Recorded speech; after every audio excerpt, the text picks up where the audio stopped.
Hello, good afternoon. Hi.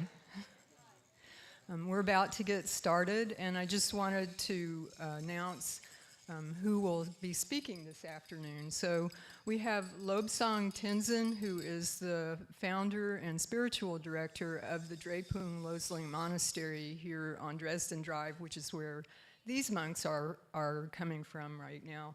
And he's also the director of the Compassion Center at Emory University. He's a professor there, and I'm really, really delighted that he's come to speak to us. Thank you so much.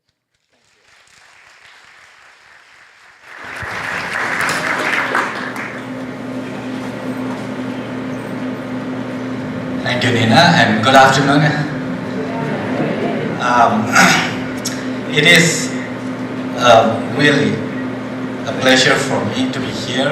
One of the very dear friends and a colleague, Dr. Mike Guhar, is from this congregation and who has been part of Emory Tibet Science Initiative, teaching modern science to Tibetan monks and nuns. It's a program at Emory University, and so I'm really delighted to be here. I also know that you are going through a transition, and what a perfect moment to create a mandala.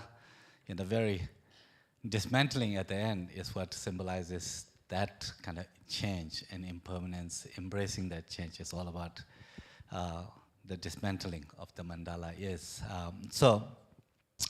Once again, for the monks from Drepung Loseling Monastery, it's a privilege to be here at the Unitarian Universalist congregation. My job here is to give you a brief presentation on the symbolism of mandala. I will take some questions at the end, but at any moment, if there is a quick clarification you need because of my accent, you might not understand at times, so you just raise your hand, and if I'm looking other side and then someone has hand here, if you notice, please point my attention to the person, so I will take that time for quick clarification, but otherwise save about 20 minutes or so at the end. Does that sound okay? Okay, so before I said something about the mandala, let me just say a little bit about the monks. These monks come from Drepung Loseling Monastery, which is now a monastery re-established in South India. They are, Tibet had about 6,500 monasteries and nunneries as the result of Chinese Communist invasion of Tibet. Almost all but 17. All but 17 were kind of spared, but otherwise there was a whole-scale kind of destruction. But thanks to His Holiness the Dalai Lama, who is the spiritual leader for Tibetans, who was up until 2011 was also the temporal leader for Tibet. An institution, Dalai Lama institution, is, remained as the institution that provided both spiritual and temporal leadership for Tibetans for about 400 years or so. And in 2011, he voluntarily and, in fact,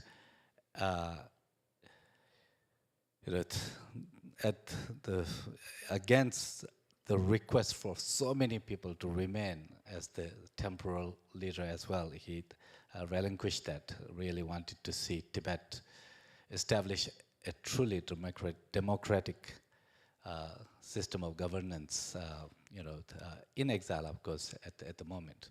So Drepung Loseling is one of the colleges at Drepung Monastery, and it's in South India.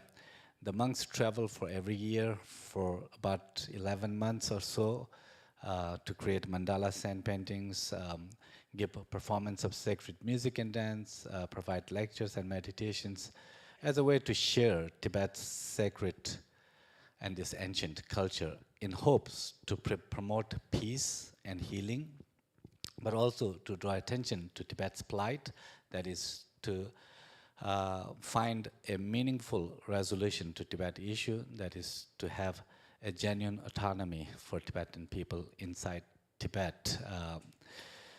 And then, of course, to raise some funds to help the community in exile, Tibetan culture, for it to survive.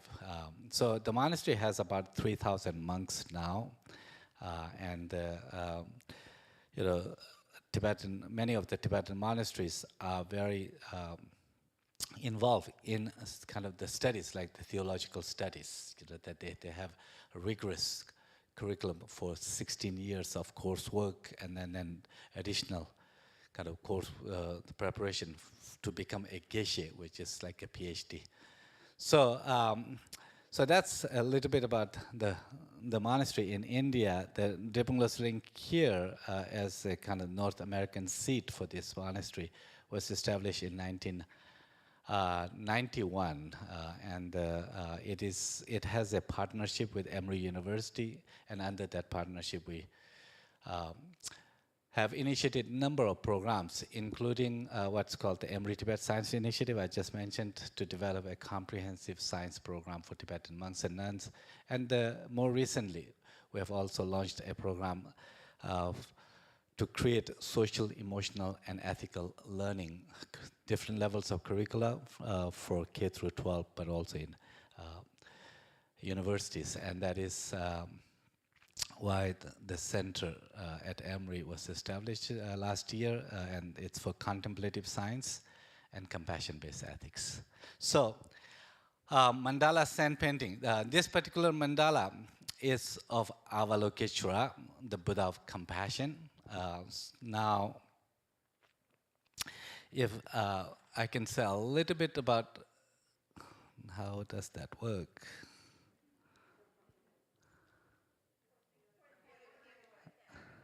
Huh? Okay, other way, that's great, thank you. So, mandala is a very ancient term. It comes from Sanskrit language, the ancient Indian language, which is translated in Tibetan as kil kor, which literally means kil means center, and kor to mean surrounding. Sometimes it's just translated as a circle. So in that sense, mandala refers to a circle, and it can be applied to many things. We can talk about circle of friends, circle of family and friends, the community. You could think of circle as kind of expanding circle of beings. It could include environment and so forth. But in this case, center has a specific meaning. Center here stands for a divine presence, that the divine embodiment. In Buddhist tradition, we believe an enlightened state is complete with many, positive qualities like generosity, compassion, love, wisdom. All these qualities are complete in a state that is known as enlightened state. And an enlightened state, that divine state, can also manifest in many different forms, depending on the kind of need and the context and situation. So when there is a need to inspire beings in compassion, such a divine state may manifest a certain form of deity that embodies compassion. Other times it may manifest as other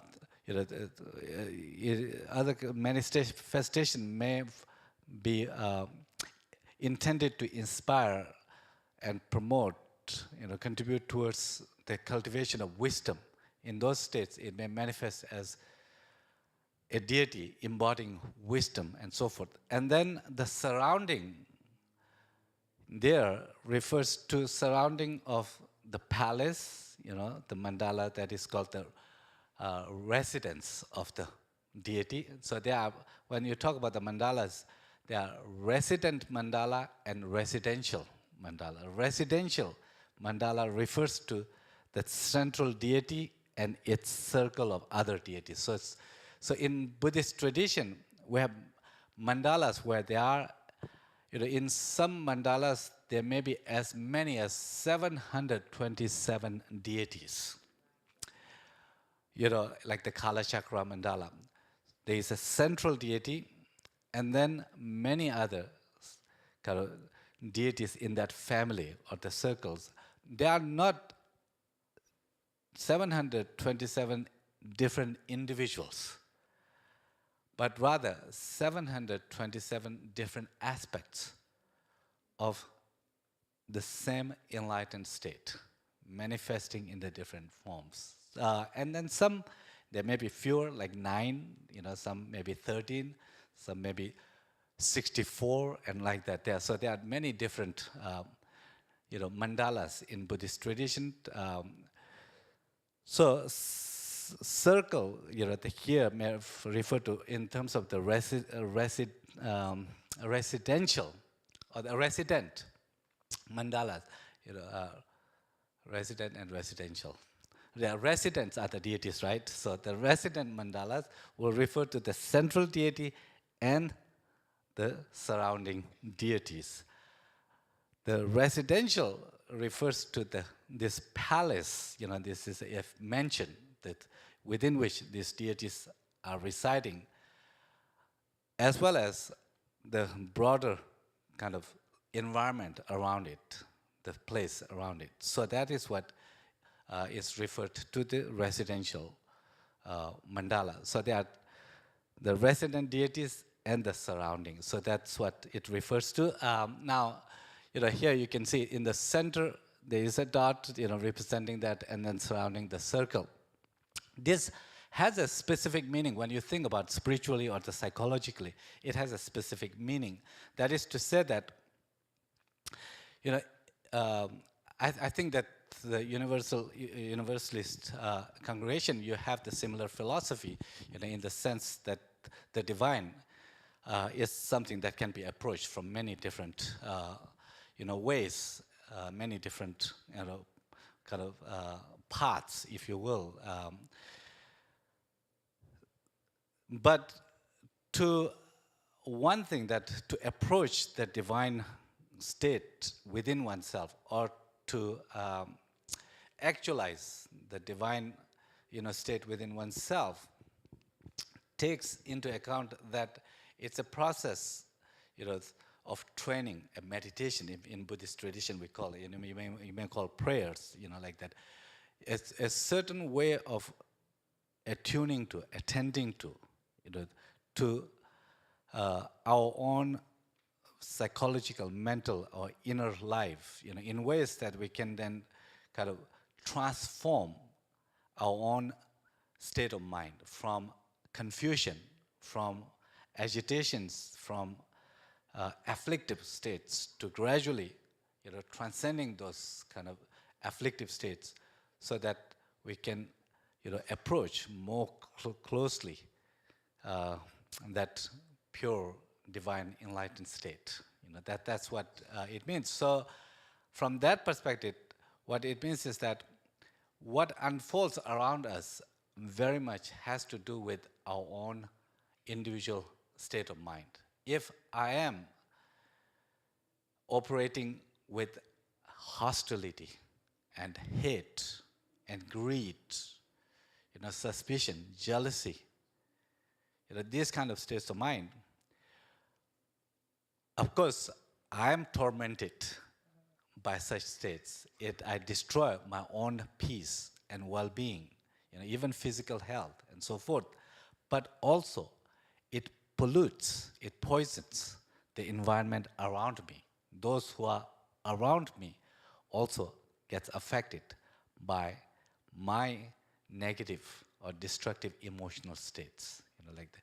So, my state in some way contributes to unfolding of the surrounding around me. If I am negative, I will charge the environment around me with that negativity.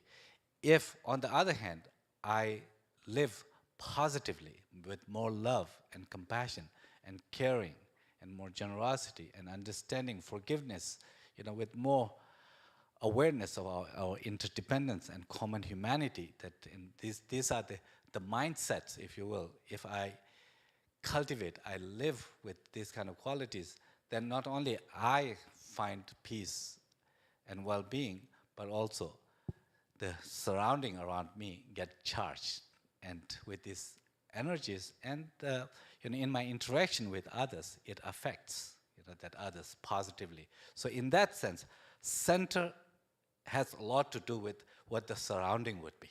In other words, we as individuals has to lot to do with what our family would look like.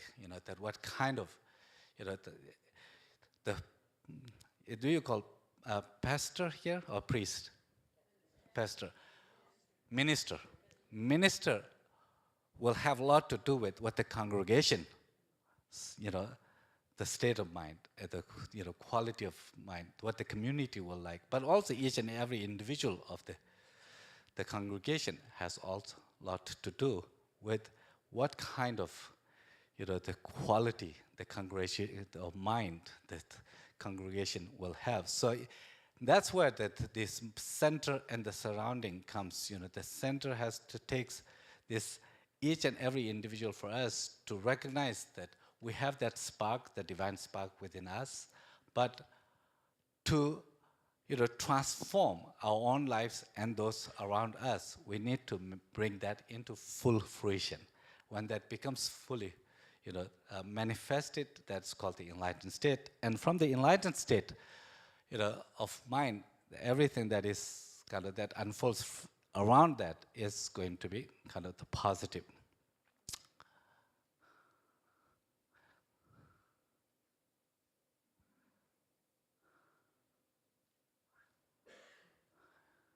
Like it's take a while to. No, it's going back and forth.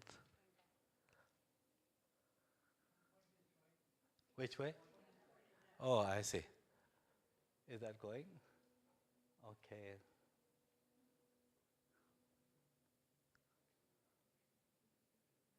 Huh. It's not happening.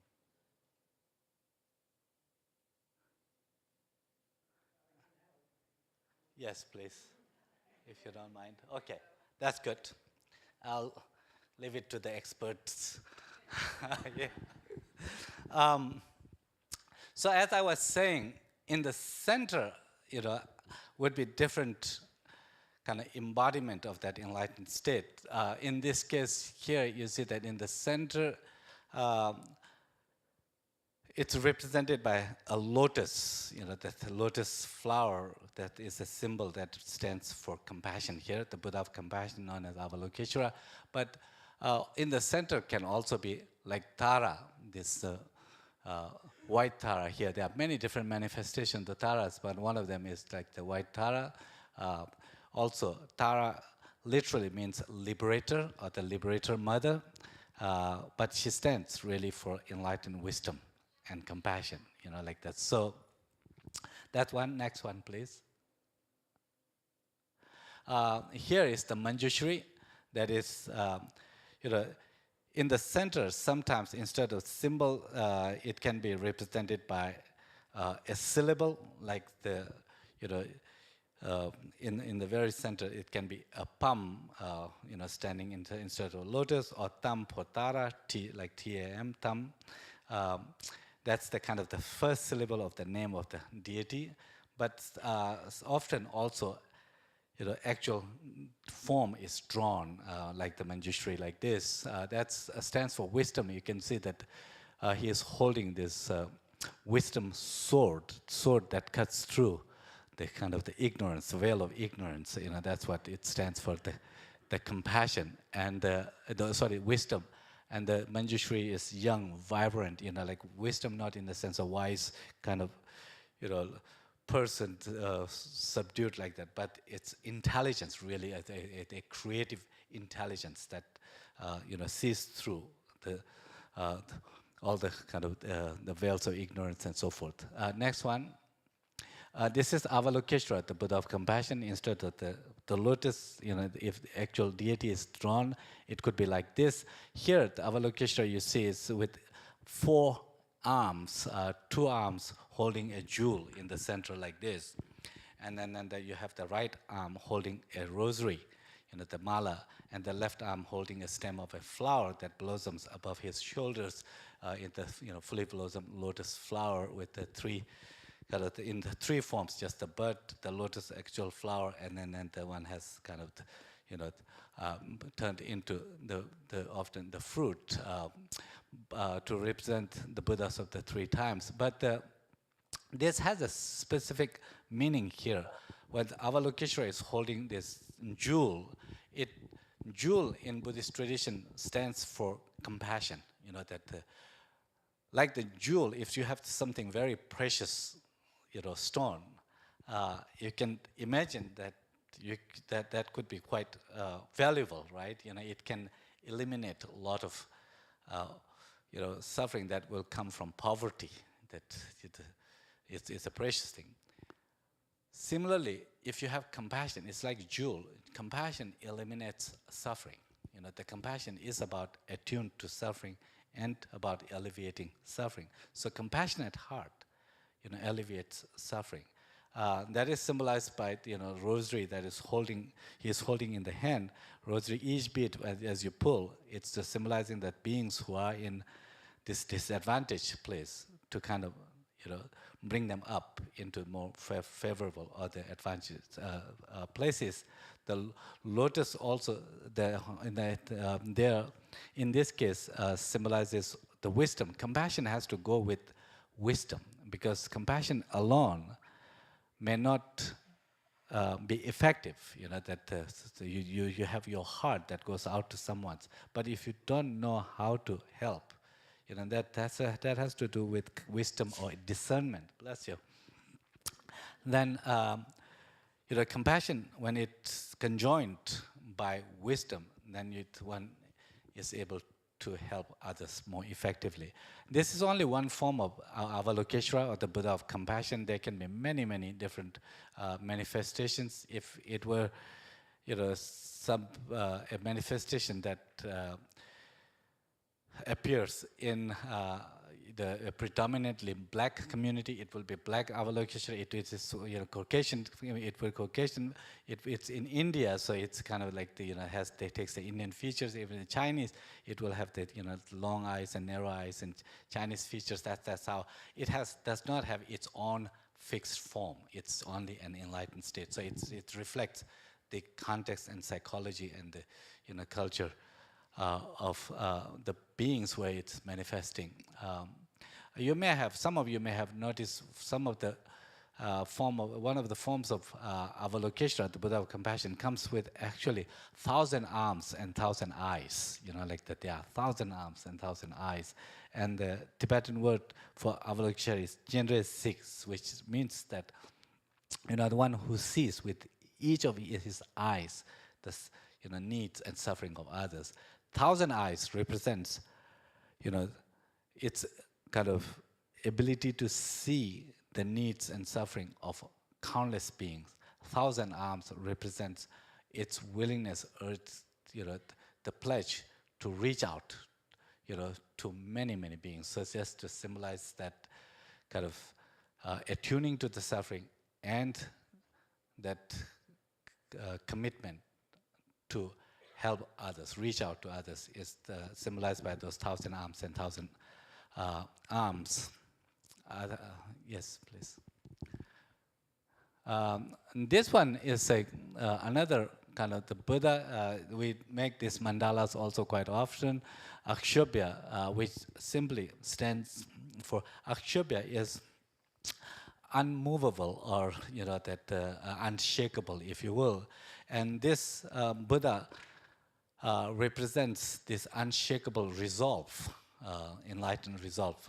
in the midst of crisis and like that. So it's often invoked at times of conflicts and crisis and major kind of disasters, natural or human-made disasters. For example, in 2001, when there were the attacks on the World Trade Centers and in Washington D.C., 9/11. His Holiness the Dalai Lama advised the monks from Drepung Loseling Monastery, as they were traveling in the United States, to create the mandala of Akshobhya for the people of America, for its protection, and because it was time for uncertainty and a lot of kind of the insecurity. So this mandala was built at Smithsonian's Sackler Gallery in Washington, D.C., also in New York, just the blocks from the ground zero at the Smithsonian Museum of American Indian. Next one, please. So mandalas are not always done with sand. They can be drawn in various mediums. But this is drawn on canvas. And if you go to Tibetan temples, the monasteries, you will find the mandalas drawn on canvas. They will bring it out at times, or will be hanging in the monastery or the temples. Next one. Of course, then mandalas, very often are done with colored sand particles. It's called the Dutsen-Kilgore, or the mandala of the colored sand particles, or the colored particles. They are called sand mandalas, and the idea here is, the colored sand is used to create mandala, but it's not really sand in this case. These are marble, crushed marble, and then they dye it with the non-toxic kind of colors, because the sand, at the end, it goes to rivers. So, in order to protect, kind of not pollute, it's done with the non-toxic dyes. And this is a two-dimensional form of the mandala. Like it's done in two-dimensional form. In the ancient times, when these mandalas were done, actually they were done by, instead of dyeing with these colors, they used the actual kind of stones, like the lapis for blue and the ruby for red, and so forth and so on, actual precious stones, because those stones also kind of carry certain kind of healing energies and like that. So when the mandala is a way of kind of creating this very harmonious, arrangement of colors and like that, it's also to represent a certain inner balance or harmony. So they use different stones, actually crushed actual stones, but it's going to be very, expensive to do that. So now, it's done with the crushed marble. Next one, please. Now this one is three-dimensional form of the mandala. So if you are looking at this one, from the top down, except the roof is removed, and then you're seeing straight, from the top down. This is what it looks like this building, if you have the roof removed, looking straight down. But this is the three-dimensional form, and when in the meditation one visualizes the mandala, that one is to visualize in this form, the three-dimensional form. So this is made with wood, in the Tibetan tradition, when these mandalas are made in three-dimensional form, often they use metals like the silver, the gold, the copper, and things like that, with different metals, and then of course with wood. Next one, please. And this is called the the concentration, meditation mandala, which is not made with the substances, but it is made in your mind. So it's the visualized mandala. As I was saying, the mandalas are used for meditational purpose. A meditator actually visualizes the mandala of sometimes in front of oneself, with all those deities. Other times, oneself within in the mandala, and then mentioned and so forth would be, and you yourself would be the deity inside. I'll say a little bit about that later. Next one. And then the digital mandalas. These days you can, this is the 20th century invention of the mandala. And actually, there are, if you Google, you will find some really, really very nice mandalas made. One of them was made, perhaps the first kind of attempt in the 80s, and one of the monks who was just a really genius, he was at Cornell University studying, and with the technology of the time, he attempted to create a mandala, and I have a short, like the 4-minute kind of section of that mandala at the end, just to give you a sense of this, what the three-dimensional mandala looks like. Next one, please.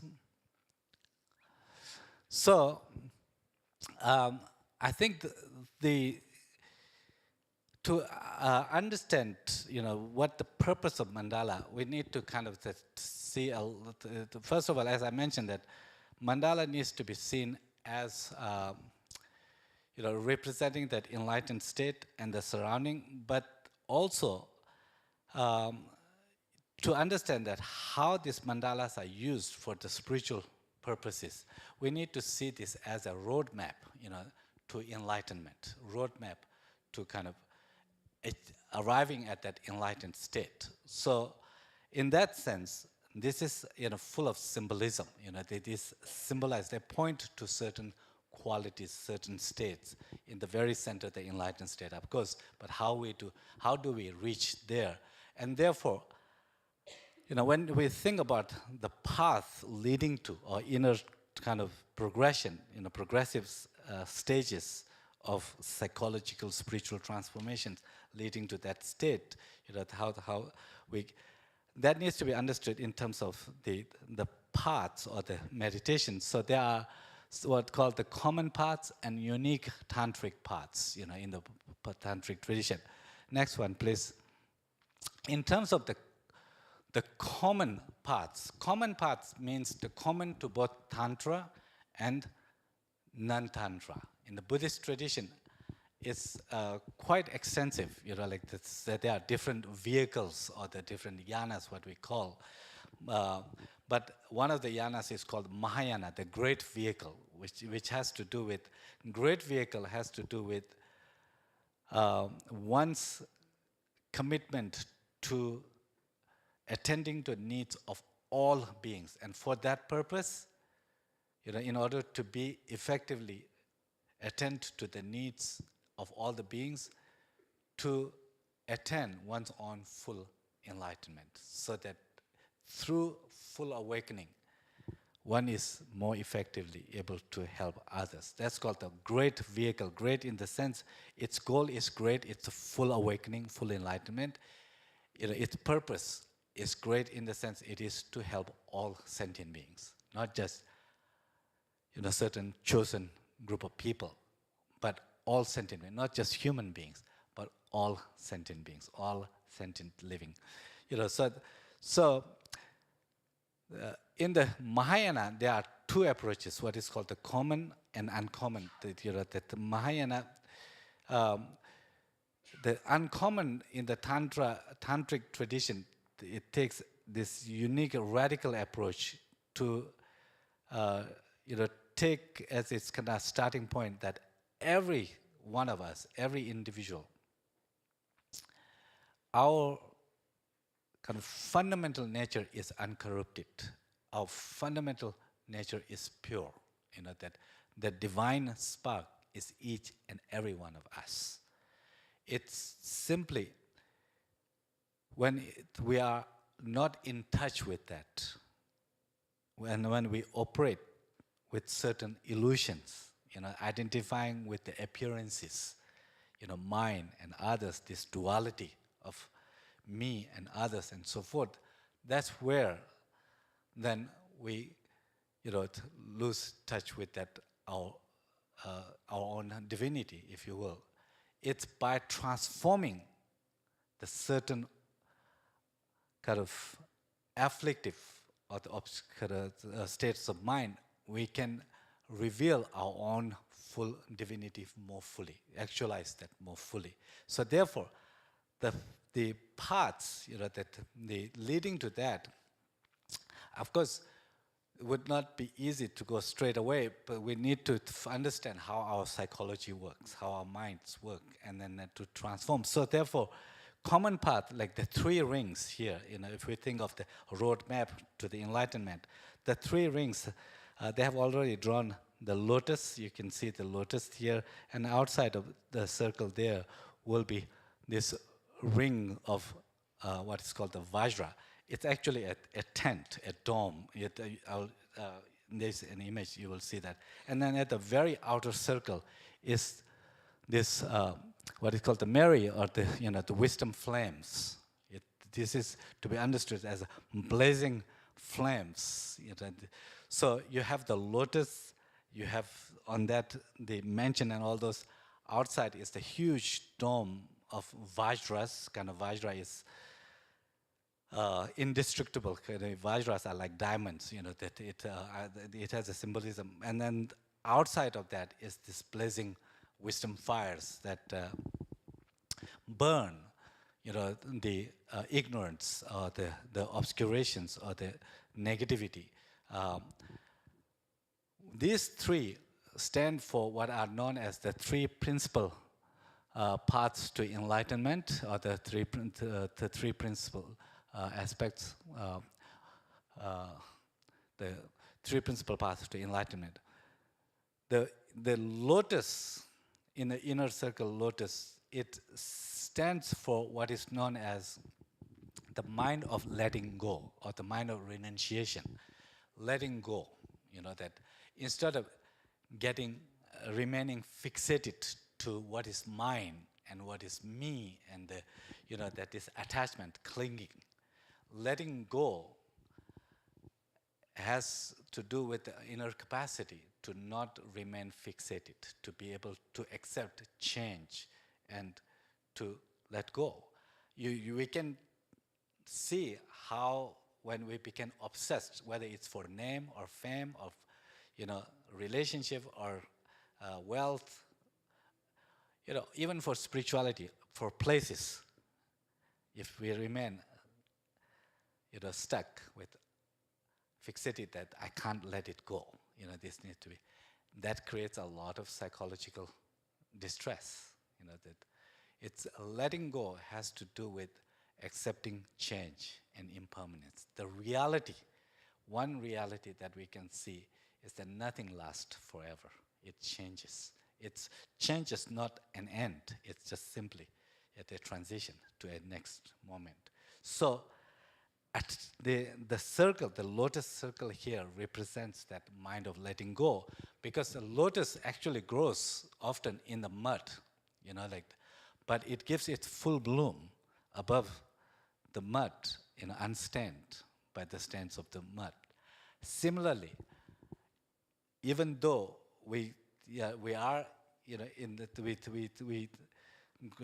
in the world, there are all kind of things, and all those things, the letting go captures this kind of capacity, mental, emotional, spiritual capacity, to not remain, stained by those name, fame, and so forth, but rather kind of be able to have that flexibility and acceptance. The second circle of the Vajra literally means indivisible or inseparable. And in the tantric context, it has one meaning, that is that in the tantric context, it actually stands for our primordial, this invisible reality of wisdom and bliss. Enlightened state of the mind is characterized by the Paramananda in Sanskrit, which means that ultimate bliss, that, and the wisdom, understanding, the things as they are. As I mentioned earlier, that each one of us has that seat, that our own, what's called the in Buddhist tradition we call the ground luminosity, the fundamental or the ground luminosity, if we all have that. But in this context, in the common path context, Vajra here, it stands for something indestructible in the sense, that can provide us protection. So this here stands for what in Buddhist we call bodhicitta. That is, technically it is an aspiration to be fully enlightened to help all beings. But it really, when you calculate it, in its essence, it is like compassion taken to love and compassion taken to a level where it's oriented towards others' needs instead of being preoccupied with one's own needs and like that. It's not that one's needs are irrelevant, but like a mother, that when her baby is there, a mother's focus goes outwards to the baby instead of remain focused to what I will have, will I be able to sleep or not. That her focus is, well, is my baby going to be able to sleep or not? That constantly, a little noise wakes her up and like that. That has to do with love and compassion, kind of, orients you towards others. In this context, the Vajra here stands for love, or that compassion, love and compassion, in the sense, greatest protection we can think of is love and compassion. That the greatest protection, that nothing else, that wars, the nuclear, bombs and all those things we can kind of create, but it's about destruction. It's not about protection. We can think of protecting us by destroying others, but how, how long? As we know, that violence begets violence.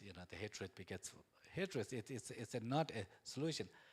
Love and compassion are what kind of mends relationships, what creates, that harmony, what creates cooperation and trust and so forth. And in the end, that if you think of real security, and that in a community, in a family where the parents, are fighting, and then, or like that, how would the children feel safe and security there?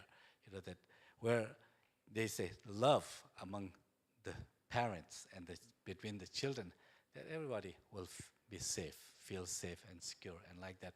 Love and compassion are the kind of the ultimate source of protection, and that's what this second circle represents.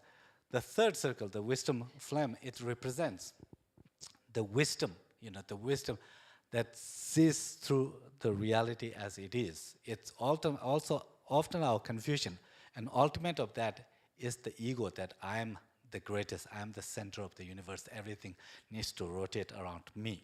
This, not necessarily intellectually, but emotionally, when we come with that sense that, what matters is me, that everything is about me. That is a kind of the root of all our suffering and problems. That is the obscuration that obscures our own this pure divine state. So therefore, the third one has to do with wisdom that penetrates through the kind of the veils of ignorance to see the reality, of our interdependence and impermanence. These are the three the circles, outer circles. If you think of roadmap towards full enlightenment, in the Buddhist tradition, it's seen as that you have to cultivate these states of mind, these kind of levels of understanding, love and compassion, letting go of the our attachment and clingings and so forth, and to be more open, attuned to our interconnected, interdependent reality and the impermanence, and change. Those are the things. And then, next one, please. That was the lotus. Next, you can see the yellow, like the little string with the vajras. That's the vajra, but it needs to be seen as three-dimensional. You will see, and then the wisdom flame on the other outer side. Next one. So the vajra, that like the little string with the vajra, actually in the meditation is visualized like that. huge dome, surrounding the actual palace or the mansion. Yes, next one. Yeah, so that dome that you saw is not just one kind of smooth thing, but it's made of those vajras, small and big, but it's completely, that impenetrable kind of the dome of vajras. Yes, next one. So that's those were the three kind of the foundational parts. Now, when it comes to kind of taking the tantric perspective, well, first of all, when a tantric practitioner engages in the meditation, those three practices, wisdom, the mind of letting go, love and compassion, these are, anyone can practice. But in order to enter the tantric path, tantric meditation, one actually, first of all, receives an empowerment from a qualified master. That master leads you into the empowerment. And that's when actually the mandalas are drawn as a also visual aid, so that you can understand what to visualize. From, if you have three-dimensional form, yes, but also from the two-dimensional, if you understand what they stand for, then you can visualize. Once you receive the empowerment, then you go into the meditation. So first of all, to understand it, how this represent different qualities. For example, five. You see this, the green to your left and the red in the from the center. These are the two of the four sides of the cross vajra. That vajra you saw, if you have cross vajra, then you have four sides, and each side there are five prongs to the vajra. Five the prongs there, and then the stairs leading to the entrance of the mansion. The five-colored cross vajra represents the five wisdoms. So each side, like that, it have different colors. In there, sometimes these five prongs are drawn in five different colors.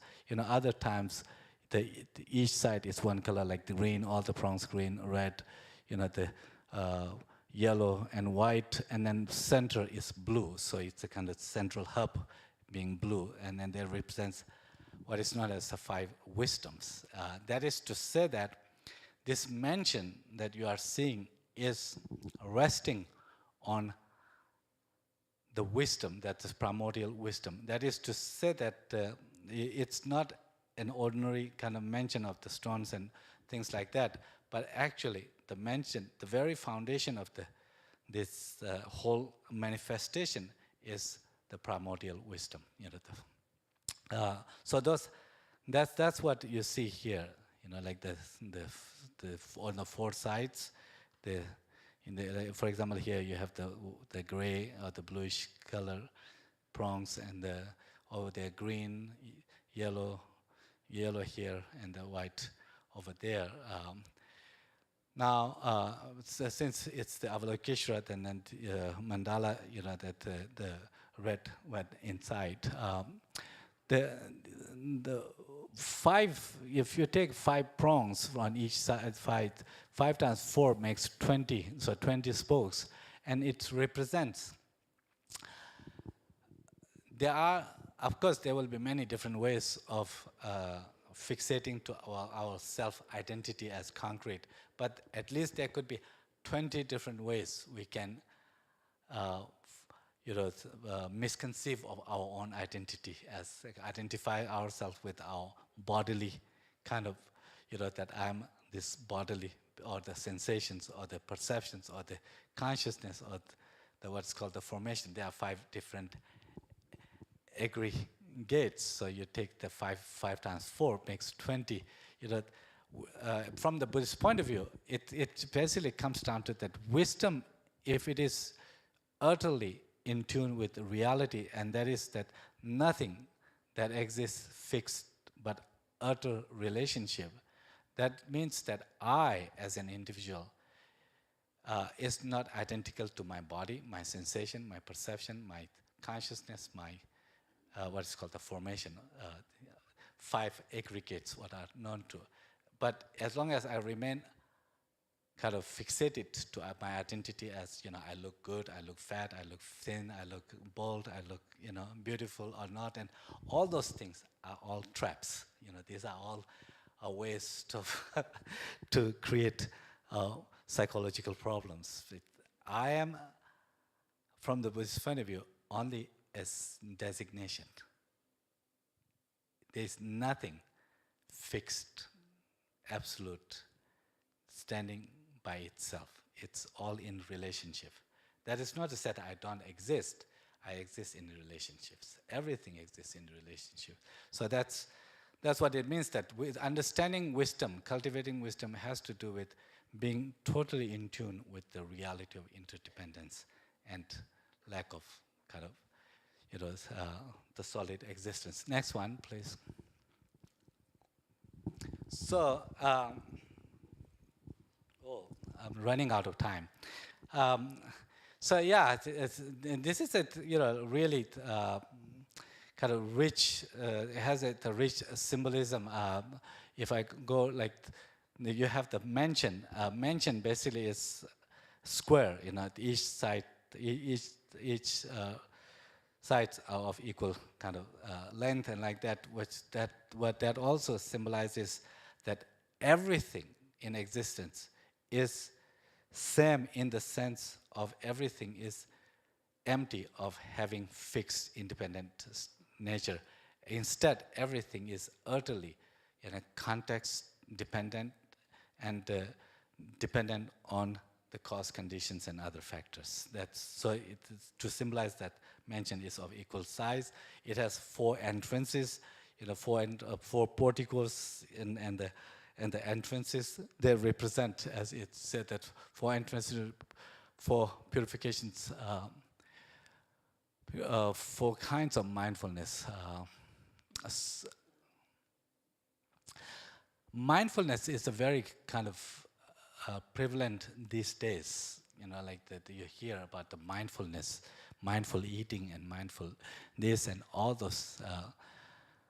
But if you think about the roadmap, this is a roadmap leading ourselves to full awakening.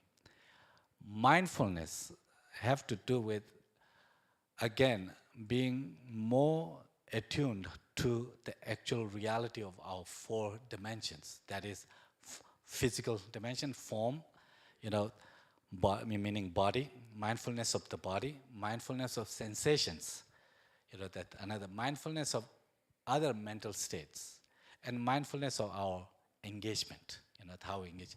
When it comes to, all that kind of, when everything's that's said and done, it really, when you think about the mental, our well-being, it depends on what our perspective, how we relate to our own bodies, our sensations, other, mental states, and our engagement. If my awareness of my body is such that I have to have a certain kind of body, that can lead to all kind of neurosis.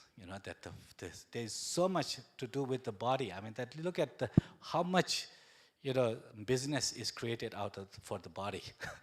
Diets and all those things that you have, like that, plastic surgeries and so forth and so on. Those are all useful. Don't take me wrong, but psychologically, if we remain stuck, that I need to look a certain way, and if we are stuck in that, what kind of neurosis it will create? I have a friend whose mother was a very, very beautiful lady when she was young, and then she did not want to see one wrinkle on her face, and she went plastic surgery after plastic surgery.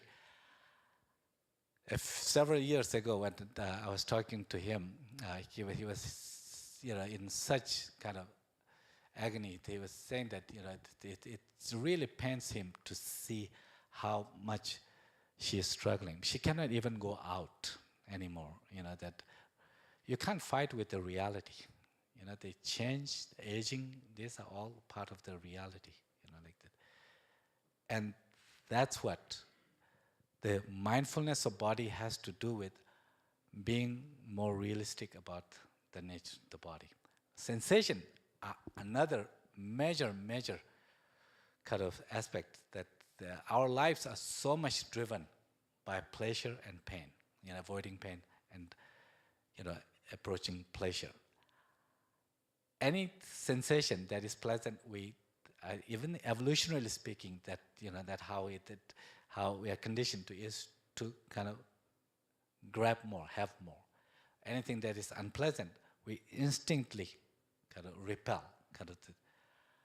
In reality, that's the things change, and if we remain kind of stuck in that same kind of instinctual, kind of blind reaction, it can become nightmare for us. So mindfulness of sensation has to do with being more aware of the sensation as they are, pleasant, unpleasant, not bringing this emotional kind of layers to this, that this is good, this is going to cripple me and all those things, but being aware. And same thing goes to the mental states, whether it's love, compassion, and so forth. And then the fourth dimension being our engagement, that's where it brings us to ethics, that understanding what way of our engagement, my activity, what promotes well-being, what kind of activity promotes problem. Is lying, healthy, or being honest healthy? It's being abusive healthy, or being helpful healthy? That how do we respond? How do we use our body, our speech, even our attitudes? That it's about understanding the impact of our actions, our engagement, behavior. So 4 entrances are really kind of, it's an invitation for us to, enter into that reality of our bodies, our sensations, our other mental states, and our engagements. That if we can see it more clearly, then that we are entering, with greater reality.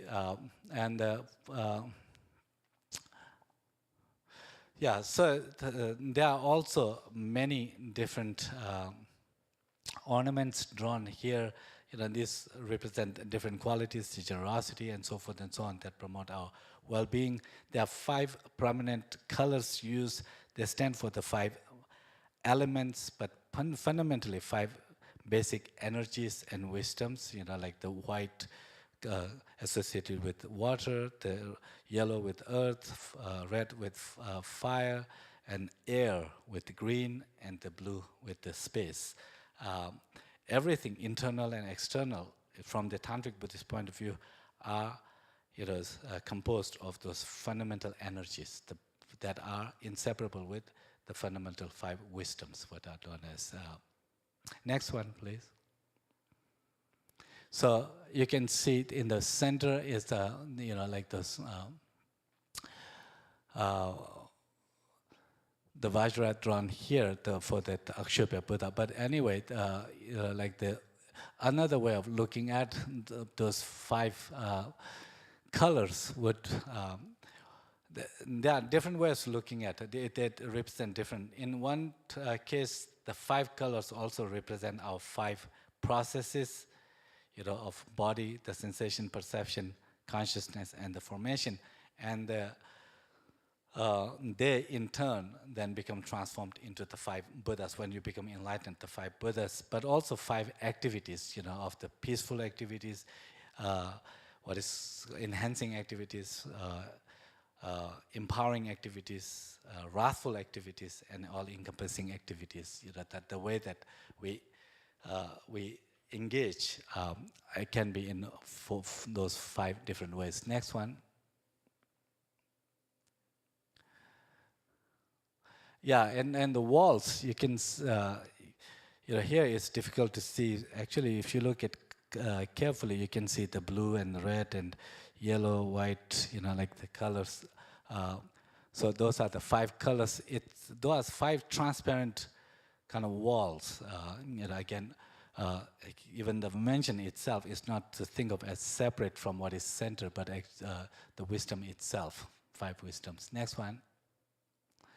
And inside, as I said, that in some mandalas they will have as extensive as 727, and like that. In others, but there are 5 main Buddhas that represent the 5 skandhas, or the processes, what are known. Here, on the 4 cardinal direction in the center, there are symbols. They stand for the 5 Buddhas, or the 5 aspects of ourselves that represent transcendence, or the transformation of our 5 processes of the form, sensation, perception, consciousness, and formation. Next one. So that's what that, that in terms of the Buddhas, that look like that, but it's not something, fixed in that way. But this is one way of looking at the 5 Buddhas. But you can see that they are in 5 different colors. Next one. So, as I was saying earlier, that the purpose of creating mandalas usually are to help the prospective students kind of have some visual aids, so that when they are led into empowerment, they have a sense of what to visualize. But because in the empowerment process, a master leads you into this mandala, introduces you to these different deities in the mandala, and the different features. But when you do that, the point is to not to see as the deity somewhere separate, but to recognize. This becomes like the mirror to recognize your own divinity. So so empowerment process is to orient you to your own reality, ultimately what you really are. But you have to arrive at that point through the meditations. As I mentioned earlier, what is symbolized here, those are the practices that you have to internalize, personalize. And then as you infuse your own, being with those perspectives, those insights, and the qualities, then obscurations are transformed, and then you become enlightened. So let me just end with showing you this brief computer-generated mandala to give you a sense. It's only 4 minutes.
Maybe we can skip that. Yeah, that's not the one, but let's skip that. So that's okay. You got the sense of what it looks like, from. So thank you so much. Thank you.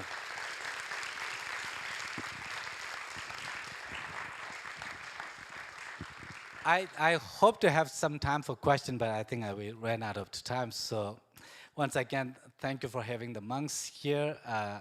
It's a real pleasure for us to be here.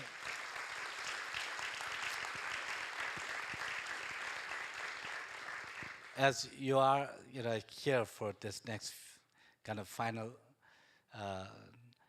days of being in this facility, it's a really honor to spend this time with you. Thank you so much.